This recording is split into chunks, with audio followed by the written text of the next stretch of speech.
আজকের পর্বে আলোচনা করছি 2025-এর মাধ্যমিক পরীক্ষার্থীদের জন্য এবিটিএ টেস্ট পেপারের বাংলার একটি কোয়েশ্চেন পেপার। দেখো, প্রথম পেজ তোমাদের 9 নম্বর পেজ, সেখান থেকে আমি এমসিকিউগুলো বলছি। তোমরা প্রথম থেকে শেষ পর্যন্ত ভিডিওটি দেখো এবং অ্যান্সারগুলো মিলিয়ে নাও, এবং যেগুলো রেডি নেই সেগুলো তোমরা রেডি করে নাও। দেখো, প্রথম প্রশ্ন রয়েছে কি, তোমার গল্প তো দিব্যি হয়েছে। বক্তা হলো ছোট মেশো। পাগল বেশি হরিদার কোমরে জড়ানো একটি ছেঁড়া কম্বল। বড় ভয় করতে লাগলো নদের চাঁদের। ভয়ের কারণ কি? নদীর প্রতিহিংসাপ্রবণ রূপ। তারা আর স্বপ্ন দেখতে পারল না। তারা বলতে কারা? তারা হলো শান্ত হলুদ দেবতারা। পায়ে পায়ে হিমানির বাঁধ। হিমানি শব্দের আক্ষরিক অর্থ কি? তুষার। অপশন ক। অস্ত্রের বিরুদ্ধে গান কবিতাটি কোন কাব্যগ্রন্থের অন্তর্গত? পাতার পোশাক কাব্যগ্রন্থের অন্তর্গত। 19 শতকে 32,000 অক্ষর লেখার জন্য দেওয়া হতো কত আনা? 12 আনা, অর্থাৎ অপশন গ। ফাউন্টেন পেনের বাংলা নাম ঝর্ণা কলম। নামটি সম্ভবত দিয়েছিলেন কে? রবীন্দ্রনাথ ঠাকুর। হিমালয় যেন পৃথিবীর মানদণ্ড, এটি কার উক্তি? এটি হলো কালিদাসের উক্তি। ক্রিয়াপদের সঙ্গে সম্পর্কহীন পদকে কি বলে? অকারক পদ। অপশন খ। রাজা গেলেন শিকারে। চিহ্নিত পদটি হলো, এখানে শিকারে এই পদটি চিহ্নিত আছে, তাহলে শিকারের জন্য নিমিত্তকারক। রাজায় রাজায় যুদ্ধ হয়, এই বাক্যের কর্তাটি হলো ব্যতিহার কর্তা। রামদাস আর কোনো প্রশ্ন করিল না। চিহ্নিত পদটি যে সমাসের উদাহরণ, সেটি হলো কি? সেটি হলো তৎপুরুষ সমাস। এরপরের প্রশ্ন, তোরা সব জয়ধ্বনি কর, এটি কোন বাচ্যের উদাহরণ? এটি হলো কর্তৃবাচ্যের উদাহরণ। আবার তোরা মানুষ হ, বাক্যটি কি ধরনের বাক্য? বাক্যটি হলো অনুজ্ঞাসূচক বাক্য। কোনটি কর্মকর্তৃবাচ্যের উদাহরণ? কর্মকর্তৃবাচ্যের উদাহরণ ঘণ্টা বাজে। নবরত্ন শব্দটি হলো দ্বিগু সমাস।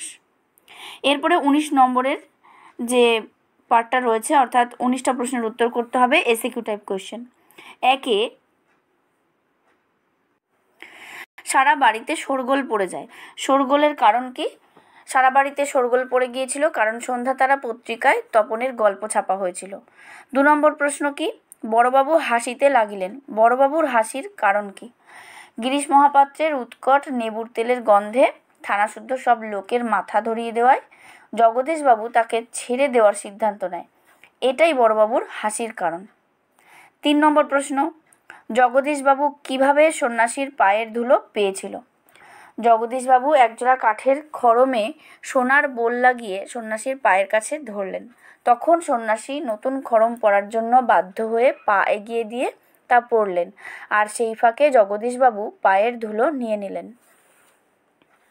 এ প্রসঙ্গে বলে রাখি, তোমরা যারা চ্যানেলে নতুন আছো তারা অবশ্যই চ্যানেলটি সাবস্ক্রাইব করে নাও, আর ভিডিওটি অবশ্যই লাইক করো আর বন্ধুদেরকে শেয়ার করো। ভিডিওটি প্রথম থেকে শেষ পর্যন্ত দেখো সমস্ত প্রশ্নের উত্তর পেতে। 4 নম্বর দেখো, জামা অদল বদলের বুদ্ধি কার মাথায় এসেছিল? অমৃতের মাথায় এসেছিল। 5 নম্বর, নিজেকে কেবল বুঝাইতে পারে না। কি বোঝাতে পারে না? নদের চাঁদ জানে নদীর প্রতি তার এই ভালোবাসা সবার পক্ষে বোঝা সম্ভব নয়। তাছাড়া সে যে কাজে নিযুক্ত তাতে নদী সম্পর্কে এত চিন্তা করাও নিতান্ত অস্বাভাবিক, কেননা সে একজন স্টেশন মাস্টার। তাই সে নিজেকে কেবল বুঝাইতে পারে না বা বোঝাতে পারে না। এরপরে 2 প্রশ্ন, অর্থাৎ কবিতা থেকে 4টি প্রশ্নের উত্তর করতে হবে। অস্ত্র ফেলো অস্ত্র রাখো, কোথায় অস্ত্র ফেলার কথা বলা হয়েছে? গানের চরণ যুগলে অস্ত্র ফেলার কথা বলা হয়েছে। 2, এসো যুগান্তরের কবি, কবির ভূমিকাটি কি হবে? যুগান্তরের কবি মানহারা মানবী তথা আফ্রিকার দ্বারপ্রান্তে দাঁড়িয়ে ক্ষমা প্রার্থনা করবেন। 3 হচ্ছে কি, আমাদের পথ নেই আর, তাহলে আমাদের করণীয় কি? এই অবস্থায় কবি আমাদের আরও বেঁধে বেঁধে বা সংঘবদ্ধ থাকতে বলেছেন। নেক্সট হচ্ছে, শিশু আর বাড়িরা খুন হলো। শিশু আর বাড়িরা খুন হয়েছিল কেন? রক্তের এক আগ্নেয় পাহাড়ের মতো যুদ্ধের করাল থাবার আঘাতে শিশু আর বাড়িরা খুন হয়েছিল। নেক্সট কোয়েশ্চেন, ওরে ওই স্তব্ধ চরাচর, চরাচর স্তব্ধ কেন? বিদ্রোহী কবি নজরুল ইসলাম রচিত প্রলয়োল্লাস কবিতায় ধ্বংসের দেবতা প্রলয়ঙ্কর শিবের অট্টহাসির ভয়ঙ্কর শব্দে বিশ্ব চরাচর স্তব্ধ হয়ে পড়েছে।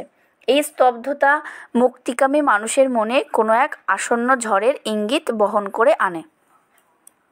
এরপর 2-এর 3-এ প্রবন্ধ থেকেই প্রশ্নগুলো রয়েছে। 1-এ হারিয়ে যাওয়া কালিকলম এ বর্ণিত সবচেয়ে দামি কলমটির কত দাম? 2500 পাউন্ড। নেক্সট, বিশ্ববিদ্যালয়ে নিযুক্ত পরিভাষা সমিতি নবাগত রাসায়নিক বস্তুর ইংরেজি নাম সম্বন্ধে কী বিধান দিয়েছিলেন?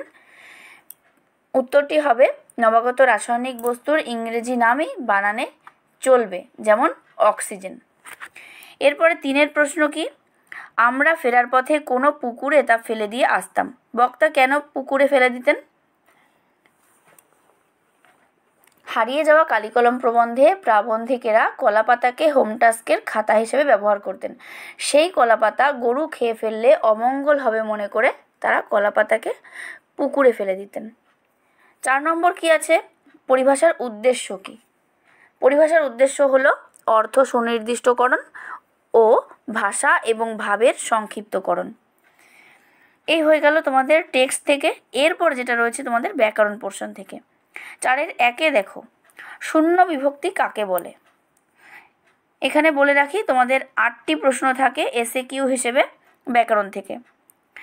তাহলে প্রথম প্রশ্ন হচ্ছে কি, শূন্য বিভক্তি কাকে বলে?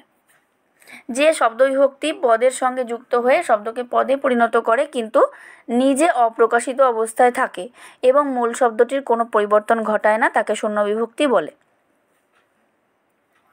2-এর প্রশ্ন কি, একটি অনুজ্ঞাবাচক বাক্যের উদাহরণ দাও।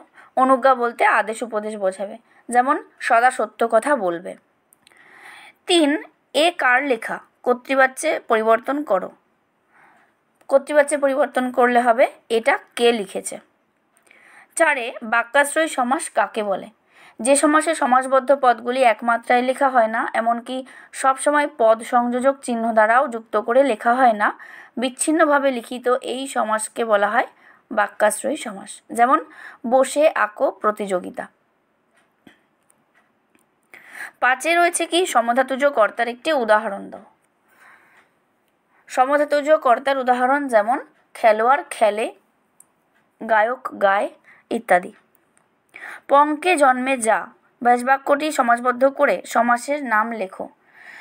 পঙ্কজ হবে সমাসবদ্ধ পদ, সমাস হলো উপপদ তৎপুরুষ। নেক্সট, প্রযোজ্য কর্তা কাকে বলে? মূল কর্তার করণীয় কাজ যাকে দিয়ে সম্পাদিত হয় তাকে প্রযোজ্য কর্তা বলে, যেমন শিক্ষক ছাত্রদের ব্যাকরণ পড়াচ্ছেন। নেক্সট, বাবুটির স্বাস্থ্য গেছে কিন্তু শখ 16 আনাই বজায় আছে। সরল বাক্যে পরিণত করলে কি হবে? বাবুটির স্বাস্থ্য গেলেও শখ 16 আনাই বজায় আছে। নেক্সট, কর্মকর্তৃবাচ্য কাকে বলে? যে বাক্যে কর্তার উল্লেখ থাকে না, কর্মপদটি কর্তার মতো কাজ করে, তাকে কর্মকর্তৃবাচ্য বলে। বিশেষ্যখণ্ড কাকে বলে? বিশেষ্যখণ্ড হলো যে আশ্রিত খণ্ডবাক্য বিশেষ্য পদের কাজ করে, তাকে বিশেষ্য স্থানীয় আশ্রিত বাক্য বলে।